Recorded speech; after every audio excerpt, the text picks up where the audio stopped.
Governor general को किस act के द्वारा बोलेंगे जी? तो भैया 1833 के एक्ट से। कौन बनेगा? ये हमने आपको बताया, बेंटिक बनता है। फटाफट से बताना, क्वेश्चन ज्यादा होंगे। 1781 में वॉरेन हेस्टिंग्स भारत के पहले गवर्नर जनरल ने मुस्लिम कानून के अध्ययन और अध्यापन के लिए एक मदरसा स्थापित किया था। मदरसा कहाँ बना था? कलकत्ता में। 1769 में बंगाल का काल किसके कारण बदतर हो गया था? तो मैंने कहा चेचक महामारी बहुत ज्यादा फैल गई, आपको याद हो, चेचक महामारी सीएस में पूछा गया अभी। पेशेंट आप ऐसे जनरली पढ़ोगे तो क्वेश्चन नहीं कर पाओगे। आनंद मठ मूल रूप से भाषा में लिखी गई थी, बंगाली भाषा की किताब। बंकिम चंद्र चटर्जी ने किस विद्रोह पर आधारित आनंद मठ उपन्यास को लिखा है? सीएचएसएल 2024 सन्यासी विद्रोह। किसने 1784 में एशियाटिक सोसाइटी ऑफ बंगाल की स्थापना की? William John. 1773 में बंगाल का पहला गवर्नर जनरल कौन बना? रिचर्डसन, वॉरेन हेस्टिंग्स, डलहौजी और क्लीमेंट एटली। और साथ ही जब आएगा ना आपका भारत का, जब हम पढ़ेंगे समाज सुधार भारत में कैसे हुआ, प्राचीन घटनाओं पर भी हम जिक्र करेंगे और उम्मीद करूंगा आप उसे कनेक्ट करके आप भी भविष्य में एक समाज सुधारक होने का काम करेंगे और इस भारतीय समाज को सुधारने का काम आप करेंगे, यही मुझे आपसे। बंगाल का पहला गवर्नर जनरल कौन बना था? हेस्टिंग्स बना था। कौन बना था? हेस्टिंग्स। 1781 में वॉरेन हेस्टिंग्स भारत के पहले गवर्नर जनरल ने मुस्लिम कानून के अध्ययन के लिए मदरसा की स्थापना कहाँ पे की? तो मदरसा खुला था आपका कलकत्ता में। रॉबर्ट क्लाइव जो भारत में ब्रिटिश वर्चस्व की स्थापना करने वाले संस्थापकों में से एक था, भारत में कब आया? जीडी में देखो कितना टफ क्वेश्चन। तुम क्या तो जीडी नहीं पूछा था, मैं तो बहुत टफ क्वेश्चन। 43 में आया था, 1743। द्वैध शासन प्रणाली की शुरुआत किसने की थी? क्लाइव ने। खत्म किसने किया उसको? हेस्टिंग्स। भारतीय इतिहास के संदर्भ में द्वैध शासन डायआर्की सिद्धांत किसे निर्दिष्ट करता है? यूपीएससी का क्वेश्चन। इन भाई यूपीएससी का तो थोड़ी लैंग्वेज बदल जाएगी। डायआर्की सिद्धांत। केंद्रीय विधानसभा नहीं भैया, दो सरकार, केंद्रीय और राज्य सरकार नहीं। दो शासक समुच्चय, एक लंदन में एक दिल्ली में नहीं। प्रांतों को प्रत्याशित विषयों को दो प्रवर्गों में विभाजन करना। Division of subject delegated to the provinces in two category. आपको याद है ना, एक तो था आपका दीवानी और एक था निजामत। एक दीवानी और एक निजाम। 69-70 में बंगाल का काल किसके कारण बदतर हो गया था? किसकी वजह से? चेचक महामारी। 1770 में बंगाल में ऐसा क्या हुआ जिसके परिणाम स्वरूप एक तिहाई जनसंख्या की मृत्यु हो गई थी? सॉरी, पिछला क्वेश्चन था हमारा, दोनों क्वेश्चन अलग आंसर आएगा। सॉरी सॉरी सॉरी, हमने गलत आंसर। कैसे पढ़ा? बंगाल का काल किसके कारण बदतर हो गया? और पहले क्वेश्चन क्या था हमारा, चेक वाला है?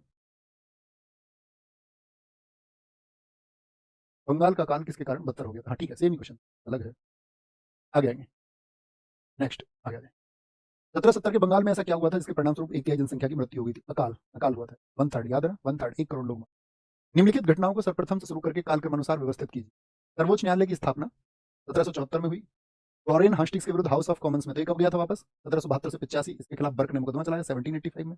सन्यासी और फकीर टोली द्वारा, देखो सन्यासी विद्रोह हमारे देश में चला है 1763 से 1800 तक वैसे, लेकिन 1763 का ये जो आपका तीव्रगामी हुआ 1770 में। क्लाइव के बाद में जो वायरलस्ट आया था, वायरलस्ट आया था और बंगाल का अकाल हो गया। बंगाल का अकाल हो गया। तो सबसे पहले जो क्लाइव कब गया था? क्लाइव 60 में गया था, 60 के बाद में वेरलस्ट, तो 60 की पहली घटना ये है। तो डी से शुरू कर दो। बंगाल का काल 1770 का है, 1770 का है, ठीक है। डी ई हो गया। फिर सन्यासी विद्रोह बाद तक भी चलता रहा इसके, इसी समय की घटना समझिए। बंगाल का काल के बाद ही तो सन्यासी विद्रोह शुरू हुआ, ये आपका क्या बोल देंगे 1770, लेकिन इसके बाद की घटना है। तो डी ई सी हो गया और 1773 में ये हुआ आपका, और 1725 ये चला आप, ठीक है। डी ई क्या बन जाएगा? डी ई, ये भी डी ई सी, डी ई सी। बहुत महत्वपूर्ण क्वेश्चन। हाँ, नेट में ऐसे ही क्वेश्चन पूछे जाते हैं।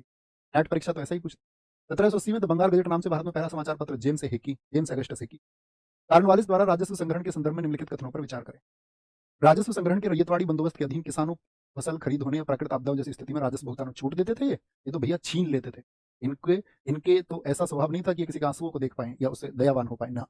इनका काम था लूट का। बंगाल स्थायी बंदोबस्त के अधीन यदि जमींदार नियत तिथि पर उससे पहले भारत के राज्यों को राजस्व का भुगतान करने में विफल रहता तो उसकी जमींदारी से हटा दिया। ये सही है। केवल दो, केवल दो। अभी पूछा यूपीएससी प्रीलिम्स में 2024। निम्नलिखित में से किस वर्ष में कार्नवालिस कोड को नियमित किया गया था? कार्नवालिस कोड स्थायी बंदोबस्त नहीं, आप समझ गए ना मैंने क्या कहा? वहां पे जुडिशियल पावर्स ले ली गई थी आपका मजिस्ट्रेट की, है ना। आगे आएंगे। कार्नवालिस ने स्थायी बंदोबस्त व्यवस्था कहां से शुरू की? जो आपका स्थायी बंदोबस्त है वो बंगाल और बिहार में कितने परसेंट एरिया पर था? 19%, 19%। कार्नवालिस का मकबरा कहां पर है? यूपी में, गाजीपुर, गाजीपुर में। रैयतवाड़ी व्यवस्था को मद्रास में शुरू किया गया था। रैयतवाड़ी व्यवस्था को मद्रास में और मद्रास के साथ में बंबई, कुर्ग में शुरू। निम्नलिखित में से कौन रैयतवाड़ी व्यवस्था की विशेषता है? रैयतवाड़ी व्यवस्था क्या थॉमस मुनरो का मौलिक विचार था? Original idea of Thomas Munro, हाँ जी, इसी को दिया जाता है हमने कहा। यह है मध्यस्थों। मध्यस्थ कौन होते थे? जो इंटरमीडिएट थी आपकी जमींदार। तो जमींदारों को खत्म करने के लिए सीधे किसान को भूमि का मालिक बनाया गया था, हाँ जी। खेती करने वाले किसान धीरे धीरे व्यवस्था से प्रभावित हुए, हाँ, क्योंकि साहूकारी व्यवस्था ने उनको प्रभावित किया। इसे मद्रास और बंगाल प्रेसिडेंसी के कुछ हिस्सों में पेश किया गया था। तो बंगाल प्रेसिडेंसी में पेश हुआ था क्या ये? मद्रास और आपका बंबई, कुर्ग का है, ठीक है। बंगाल में तो क्या था आपका? वो था आपका जो स्थायी बंदोबस्त। ये क्या हो जाएगा? गलत हो जाएगा। एक, दो और तीन, एक, दो और तीन। अब ऐसा क्वेश्चन कैसे, जब तक आप विस्तार से नहीं पढ़ोगे तो कैसे कर पाओगे? अभी भी छात्र, मेरे भाई, मेरे प्यारे साथी, आप चाहे आप जो भी हो, छात्र हो चाहे छात्रा हो, मैं ये कहूंगा आप सब लोगों से कि आपको जम के मेहनत करनी है। जम के मतलब हर चीज को विस्तार से अच्छे से जानना और एक बार में जान लेना, बार बार नहीं जानना। कौन रैयतवाड़ी व्यवस्था का प्रतिपादक था? तो थॉमस मुनरो था। कौन था? थॉमस मुनरो था। भू राजस्व की महलवाड़ी व्यवस्था के प्रतिपादक कौन थे? ये मैकेंजी ने शुरू किया। महल का क्या मतलब होता था? यहाँ पे गांव, गांव। महलवाड़ी बंदोबस्त में राजस्व इकट्ठा करने का दायित्व किसको दिया जाता था? ये होमवर्क है। विदेशी राजाओं का दरबार 1832 में, 1832। भारत के गवर्नर जनरल विलियम बेंटिक ने सती प्रथा को समाप्त करने के लिए कानून कब बनाया? 1820। गवर्नर जनरल बेंटिक ने किस दुर्ग को दुनिया का दूसरा जिब्राल्टर कहा? इसको कहा है तारागढ़ को, कहा तारागढ़। इस वर्ष में विलियम बेंटिक द्वारा प्रेस स्वतंत्रता प्रदान की गई थी? विलियम बेंटिक द्वारा प्रेस को स्वतंत्रता 1835 में। डलहौजी किस काल में भारत का गवर्नर जनरल थे? गवर्नर जनरल था, ये नहीं था। 1848 से 56। लुटेरे को किस बात का थे? गवर्नर जनरल डलहौजी ने ब्रिटिश साम्राज्य के विस्तार से संबंधित, ये किताबें हैं हमारी, लेखकों ने लिखा है, इनको थे वैसे ही नहीं आ गया थे, जैसे किसी के दादा हुए किताबों में वैसे लिख दिया गया। होता बहुत बार, धीरे धीरे बदलेगा, कोई पॉलिसी आएगी। तो डर रहे हैं इनसे, कह रहे हैं कि भारत से जो है मुगलों को हटा दो। भारत सरकार भी हिम्मत नहीं कर पा रही है कि, वही नहीं कह रही है अंग्रेजों के नाम के आगे से ये हटा दो, तो इनके नाम के आगे तुमने ईश्वर स्वरूप शब्द लिख दिया है। घबरा रहे हैं, पता चले कल को ब्रिटेन की महारानी डांट लगा दे। अब वो तो उनके तो वंशज खराब हो चुके हैं, क्या बोलेंगे वो? औरंगजेब के नाम का कुछ भी चैप्टर हटवा दो तुम, उसके वंशज खराब हो चुके हैं। मुगलों के वंशज रिक्शा रिक्शा चला रहे हैं कहीं, भैया अपने कुछ भी बदलाव कर लो, है कि नहीं? डलहौजी ने ब्रिटिश साम्राज्य के विस्तार से संबंधित निम्नलिखित में से कौन सी नीति पेश की थी? व्यपगत का सिद्धांत। डलहौजी ने किस राज्य को चारी that will drop into our mouth one day, ये कहा गया अवध के बारे में। वही पूछा, देखो सीढ़ी, लास्ट वाले सीढ़ी। कौन व्यपगत के सिद्धांत की डलहौजी की नीति का पहला शिकार था? सतारा। सतारा। अभी क्वेश्चन देंगे, सतारा नहीं, आपसे पूछेंगे इसको, गलत आंसर दे दिया हमने। अगर आपने क्लास को ध्यान से पढ़ा था तो आप इसका आंसर दोगे होमवर्क में। तो निम्नलिखित में से किस भारतीय कारखाना अधिनियम के अंतर्गत सभी श्रमिकों को साप्ताहिक अवकाश? अभी बताया मैंने, साप्ताहिक अवकाश किसके? द्वितीय कारखाना अधिनियम। कैनिंग ने शांति की घोषणा की 5 जुलाई 1858 को। फरवरी 1857 में लॉर्ड कैनिंग द्वारा पारित किए गए समावेशन इनकॉर्पोरेशन अधिनियम से किन विश्वविद्यालयों की स्थापना हुई? कलकत्ता की हुई थी, हाँ जी। दिल्ली में कोई विश्वविद्यालय नहीं खुला, बॉम्बे में, मद्रास में। तो कहां पर? एसीडी, केवल एसीडी। अभी पूछा गया यूजीसी नेट में। गवर्नर जनरल कैनिंग ने निर्णय लिया कि अंतिम मुगल राजा होगा और उसकी मृत्यु के बाद किसी भी वंशज को राजा के रूप में मान्यता नहीं दी जाएगी। हमने पिछली कल की क्लास में आपको बताया था, ये घोषणा की गई थी किसके द्वारा? कैनिंग के द्वारा, कि तुमको लाल किले में नहीं रहने देंगे, और ये बहादुर शाह जफर जो अंतिम मुगल शासक था उसके लिए था। लिटन निम्नलिखित में से किससे संबंधित नहीं है? लिटन क्या इल्बर्ट बिल से संबंधित है? आप कहोगे नहीं भैया, इसी से संबंधित नहीं है, क्योंकि रिपन के टाइम पे वर्नाकुलर प्रेस एक्ट लेके आया। ओके, शस्त्र अधिनियम ये लेके आया। स्ट्रेची आयोग 1876 से 78 जो आपका फेमाइन हुआ था, अकाल हुआ था, उस दौरान ये लेके आया। भारत के तत्कालीन वायसराय लिटन 1876 से 80 तक शासन किया द्वारा प्रस्तावित इस अधिनियम का उद्देश्य ब्रिटिश नीतियों की आलोचना व्यक्त करने वाले देसी प्रेस को रोकना था। हाँ जी, बिल्कुल रोकना था विशेष रूप से। और दूसरा, शुरू होने के साथ में बड़ा विरोध हुआ। तो 1878 से 80 में क्या शुरू हुआ था आपका भैया? यहाँ पर एंग्लो अफगान युद्ध शुरू हुआ था।